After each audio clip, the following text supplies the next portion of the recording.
Welcome to Mom Matters. I'm your host, Alyssa Dver, and in the next 10 easy-to-watch minutes, we're going to give you really practical tips for productive parenting. Today, we're going to pick up a topic we've covered in past webisodes, and that's called No Child Left Behind. And the reason we decided to do a part 2 is, as producers, all of us are parents and felt that we just didn't have enough time to cover some of the really deep issues that affect this very controversial issue, particularly in an election year. So we've invited Principal Robin Welch again to join us and to talk a little bit more about what's really happening inside this very controversial issue. Principal Welch, I'm not going to give the long introduction we've given on the other things. Suffice it to say, you are a nationally recognized administrator. You've been an educator for years. You're a parent or grandparent, and you know these issues tremendously well. Talk to me a little bit about what's happening in terms of the budgeting, what's happening in terms of the reality that the school has to face when this initiative has been put in place now. Well, when No Child Left Behind became law, it came with a lot of promise. It came with a lot of hype. It came with a lot of potential. What we have recognized is that a lot of what was promised has not materialized. This is primarily in the area of funding. Schools were told that we were going to receive additional funding to help the struggling students. We were going to receive additional funding to help create new programs that will help struggling students. But in reality, we have found that the money has not come through in the way that it was promised.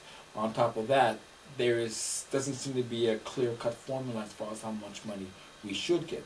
Each state receives a different amount of money based on their state's needs from the Department of Education. In Massachusetts, we found that the money that we were promised has not materialized in the way that we thought it would. And what that has done is forced us to do more with less. And the student population has changed so drastically that it's become quite an issue. Well, one of the things as a parent at the bus stop, we talk about this all the time, that there's a lot of attention to special needs and getting students up to the standards of the tests. What about the kids that are not special needs, the gifted students? Are they not getting the programs and attention that they should because the things are being diverted to get the special needs kids to that level?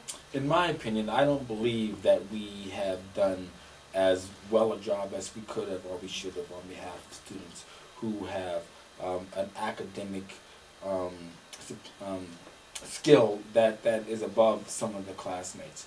And this is because what we have done in our efforts to try to meet the requirements of the No Child Left Behind statute, that we have changed our teaching processes. And therefore, I believe that many states across the United States and many DOEs, and even here in Massachusetts, what we have had to do is start teaching more towards the test to ensure that our students will have what they need to be ready. If you have very able-bodied students, much of what we're teaching they already know, or they're not getting challenged to the level that they really should be challenged. Well, I think, please understand, I think it's great that all students are getting help in some ways, but it almost feels as if there's a common denominator that the students on one end of the spectrum are not getting enough and the students on the other spectrum are not getting enough, and the expectation is everybody should need the same things. Well, that's pretty much one of my biggest flaws in my thought with the No Child Left Behind legislation, is that it feels to me very much like a cookie cutter approach, that they expect every child to be at the same place at the same time, primarily in the year 2014, and that's virtually impossible. Yeah, I can't even imagine making that common educational standard for everyone, and it's got to be a big challenge in any school, let alone a school like yours that I know has a very diverse population. Very much so. Okay, well, we're going to take a quick break. We'll be back with Principal Robin Welch, continue this very interesting discussion on Inside No Child Left Behind. Get a jump on what your preschool kids need to know with Let's Get Ready for Kindergarten from Stacy Kannenberg. A mom told me this is the book I've been looking for. This book gives me all the information I need about what my kids need to know. And a private school admissions director said this is exactly what we test on. Google it, get it, and get ahead. Let's Get Ready for Kindergarten. Applauded and approved by parents and educators. Let's Get Ready for Kindergarten is a state-approved teaching tool. On sale now, in stores or online at cedarvalleypublishing.com. We're back with Mom Matters here, talking to Principal Robin Welch about this very complicated and controversial issue of No Child Left Behind. And we've talked a little bit about what happens to the school and the budget and even the teachers to some extent when students do not succeed on these standardized tests and so forth. But we haven't talked really about what happens to the individual student. Mm-hmm. So tell me a little bit, as to the student's impact, the parent's impact. If your student is being left behind, what happens? Well, it's kind of a sad situation for many students. Able-bodied students do well, but there are many students who don't test well.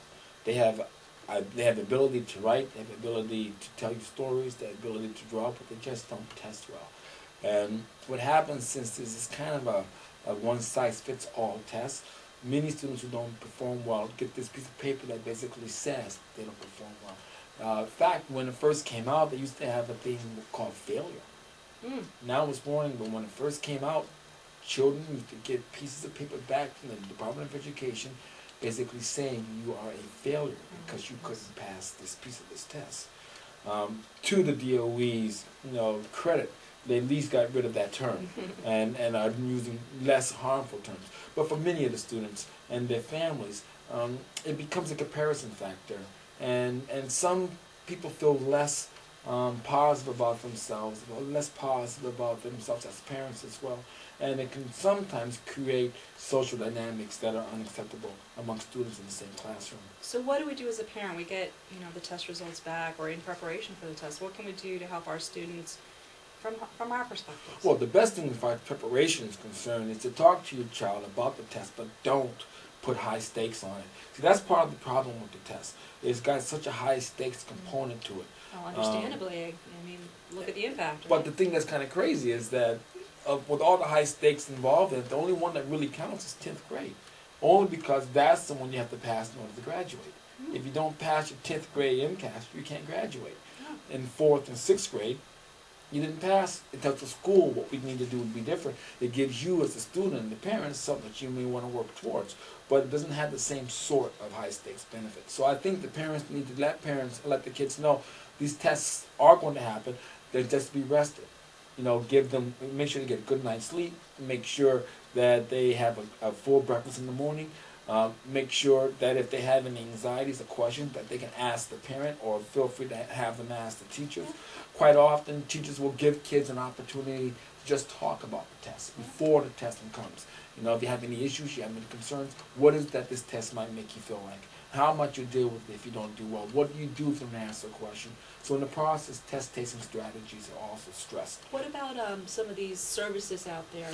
There's a number of services out there. If a student does not do well, we create what they call SES, which is Student Educational Services. And it's a way for us to make sure that the school identifies the areas of weakness and that we put into place new strategies for that. There are SES providers out there. There are a lot of private organizations that will offer tutoring as well for students. If your student does qualify, the schools have to pay for that, which causes another financial issue though. But it's all good in regards to doing the best that we can on behalf of students. But the MCAS is a very serious test, and unfortunately at this point in time it has too much of a high stakes nature. Fair enough. Well, again, we're out of time, unfortunately, and we could go probably for another 2 or 3 segments, but great information and more depth on this very important issue that both parents, teachers, educators, and students need to be aware of and better prepared. So I want to thank you for being here once again. Always a pleasure. And thank you to our viewers. We're Mom Matters. Our website is www.mom-matters.com. We want to invite you there to see our previous episodes as well as information on our forthcoming episodes. So thanks for joining us again. This is Alyssa Dver from Mom Matters, where we're giving you practical tips for more productive parenting.